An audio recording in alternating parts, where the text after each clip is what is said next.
Jai Ram Ji ki to all. A very happy Janmashtami. Today I am reading chapter number 38 from Tuning with God. The title of the chapter is Relationship with God Krishna. Bhaisab writes, the supreme reality of Godhead incarnates on the earth in the form of the Lord of love and life, Shri Krishna. All relations and all relationships find their fulfillment in Him. All instincts and impulses quench their thirst in Him. A devotee will, however, do well to imagine and establish some specific relationship with Him in tune with his taste and temperament. What relationship can we possibly establish with Him? To this, Vaisab says, any relationship will do. Take examples. First, God is the loving Lord. I am His sincere servant. 2. God is the loveful parent. I am His loved child. 3. God is my friend or brother. So am I His. 4. God is my love and life. I am His beloved sweetheart. This last is the best. It is conjugal relationship with God Himself. There is a question put. Is it necessary to hold God in some specific relationship? To this, Bhaisab gives a reply. Yes, it is in your own interest. When you are related to a person, you can forget him for the time being, but your relationship with him stays intact in the heart.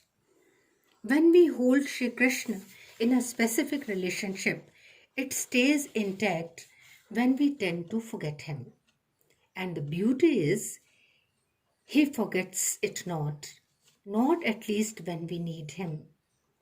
Even if a bad boy looks on a woman as a good mother, she will try to abide by it. She will try to do him good. That's it. Why is the conjugal announced best? This is a question put. And Bhaisab answers to that, because it satisfies the total instincts of man. Also because in no other relationship can the two always be free with each other. See, first, a servant keeps up some definite regard for the master. Second, when the child comes of age, he does not remain free with parents as with friends, nor with brothers as they are either elder or younger.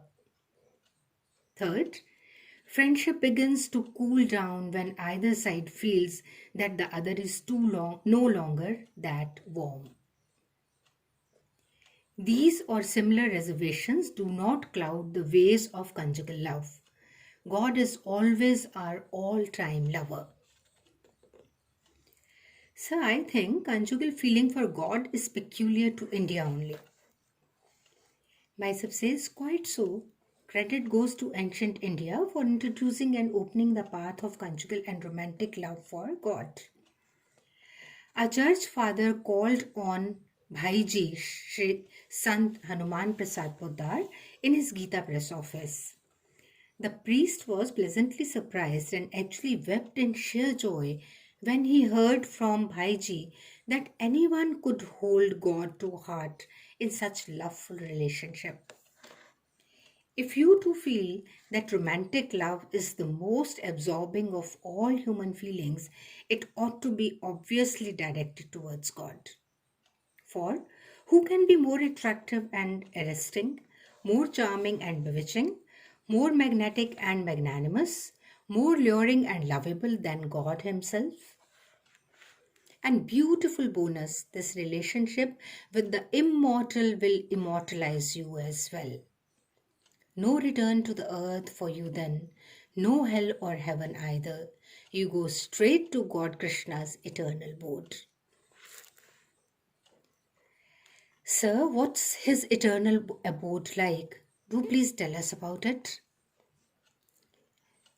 The question and the answer to it that Bhaisav gives is, the Lord's divine abode is our ultimate and ideal destination. our eternal home.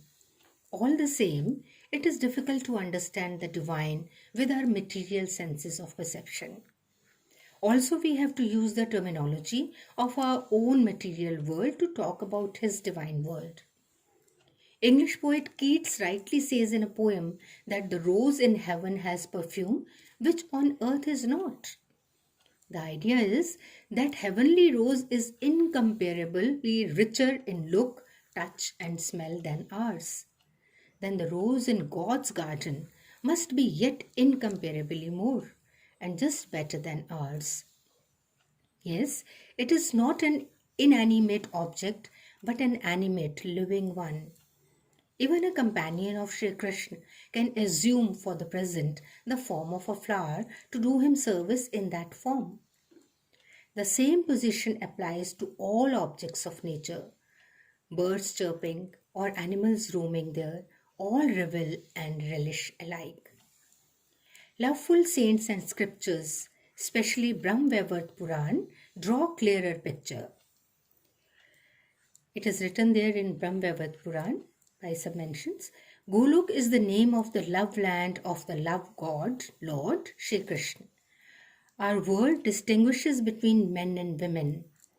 In Golok, it is only Shri Krishna himself and his companions.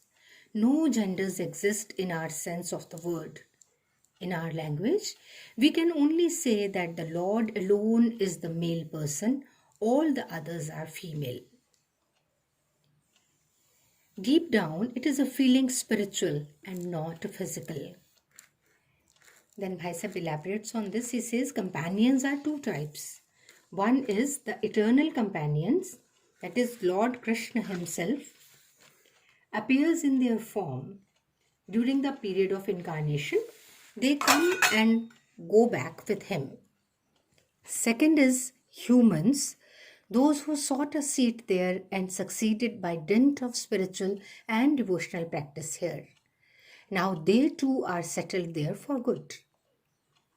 Both the types now enjoy equal status and rights. Birth and death, aging and ailing, fate and fatigue, inevitable in this world, exist not there even in name.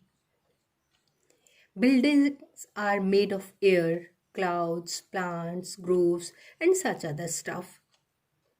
The abode abounds in hills and rills, mountains and fountains, vales and dales.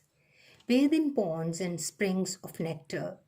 Look at the rise and fall of waves in the rivers. Orchards and gardens, any number of them. See them anywhere laden with fruits and flowers. Buds smile and the soil breathes fragrance. Fancy groves and lakes in moonlit nights.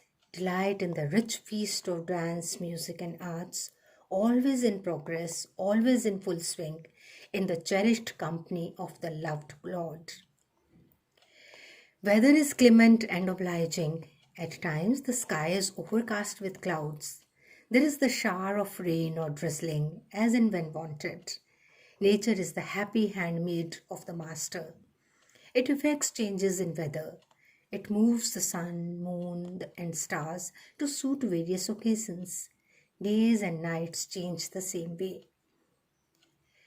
The view presented here is far from perfect, but it does serve for a window into God's abode.